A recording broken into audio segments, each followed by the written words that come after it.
回り出したあのこと僕の未来が今にどっかでまたやり直せ。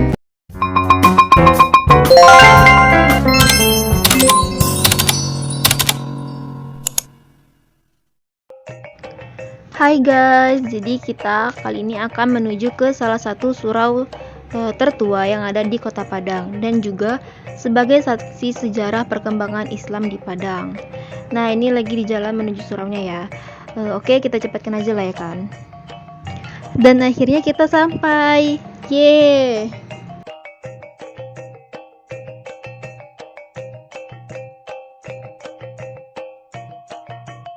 Assalamualaikum warahmatullahi wabarakatuh. Perkenalkan, nama saya Raninda Dara Azura Simbolon dengan NIM 2011020006. Saat ini saya sedang berada di Surau Taro, yaitu surau ini terletak di pinggiran Kota Padang, tepatnya di Jalan Tui, Kelurahan Kuranji, Kecamatan Kuranji, Kota Padang, Sumatera Barat. Jadi Surau Taro ini dibangun sekitar akhir abad ke-19 atau tepatnya tahun 1873 Masehi.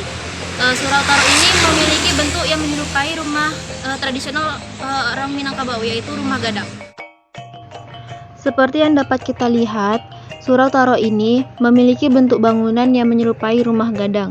Surau ini memiliki bentuk puncak dari atapnya yang runcing menyerupai bentuk tanduk kerbau yang biasa disebut dengan gonjong. Kemudian, ada segitiga di bawah runcing gonjong yang dinamakan singkok. Di singkok itu pula dihiasi oleh ukiran-ukiran indah khas Minangkabau. Bahan material yang digunakan untuk dinding surau ini adalah kayu dan dicat berwarna kuning. Namun setinggi 1 meter dari tanah diberi warna hijau muda dan menggunakan bahan material dari batu. Surau ini juga terletak di sekitar perumahan masyarakat. Dengan pemandangan depan surau ini adalah persawahan yang dimiliki oleh masyarakat. Jika dari gerbang surau ini kemudian kita berjalan ke arah kiri, maka kita bisa melihat ada 3 makam berderet di sebelah kanan surau tepatnya. Pada makam tersebut tertulis Pakih Datua, Si Oema, dan Darwis. Masyarakat meyakini 3 makam tersebut merupakan makam pendiri surau yang terdiri dari mamak dan kemenakan.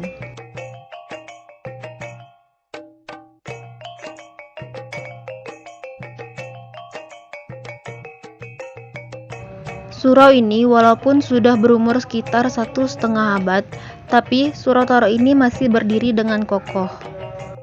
Ayo kita masuk ke dalam surau ini. Jika dari gerbang kita mengarah ke sebelah kanan atau tepatnya sebelah kiri dari surau tersebut, maka di situ terdapat pintu masuk ke dalam surau. Kemudian dapat juga kita lihat ada beduk surau yang masih terbuat dengan bahan dasar kulit seperti dalam video. Dan di bagian belakang surau ini terdapat suatu bangunan seperti tempat wudhu dan WC. Kita lanjut melihat ke dalam surau ini.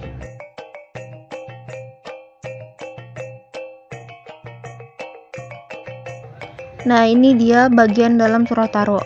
Surau ini dibangun dengan menggunakan sistem pasak tanpa paku atau besi dan baja. Surau ini menjadi saksi tumbuh kembangnya Islam di Padang. Bangunan ini memiliki 6 jendela yang tersebar di keempat sisi bangunannya.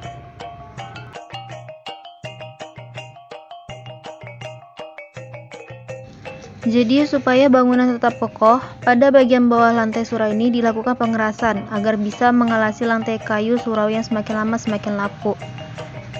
Kemudian, tangga juga dibuat dari keramik sehingga kelihatan lebih elegan dan bersih.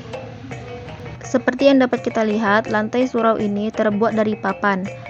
Tapi papan yang ini baru diganti 3 tahun lalu karena papan yang lama telah habis dimakan rayap.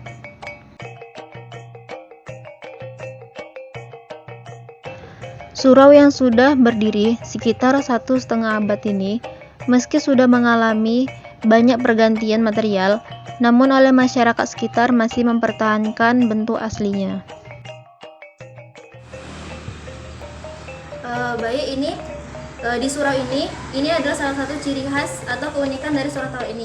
Di surau Taro ini memiliki 16 tiang penyangga, tiang kayu penyangga yang tidak lurus, namun bengkok-bengkok.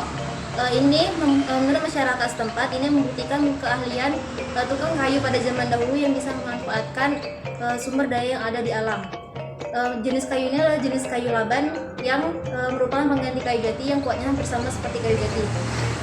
Ini juga sesuai dengan falsafah adat Minangkabau, yaitu alam tak aman jadi guru. Hingga kini, surau ini masih berfungsi sebagai tempat ibadah, seperti menjalankan sholat 5 waktu, sholat tarawih, dan lainnya. Kemudian menuntut ilmu agama Islam. Kemudian, surau ini juga masih sering digunakan sebagai tempat kerapatan adat, dan di halaman surau ini dijadikan tempat berlatih silat anak nagari setempat. Surau Taro ini memiliki peninggalan berupa naskah yang bertuliskan huruf Arab berbahasa Melayu. Bahkan sebanyak 8 koleksi naskah surau ini termasuk ke dalam 160 naskah kuno yang dipamerkan di Museum Aditya Warman pada tahun 2007. Namun seperti yang kita lihat, penyimpanan dari naskah-naskah ini seperti sedikit kurang terawat. Mungkin hanya ini yang dapat saya sampaikan pada vlog kali ini mengenai informasi-informasi sekilas tentang Surau Taro. Maka dari itu saya pamit undur diri.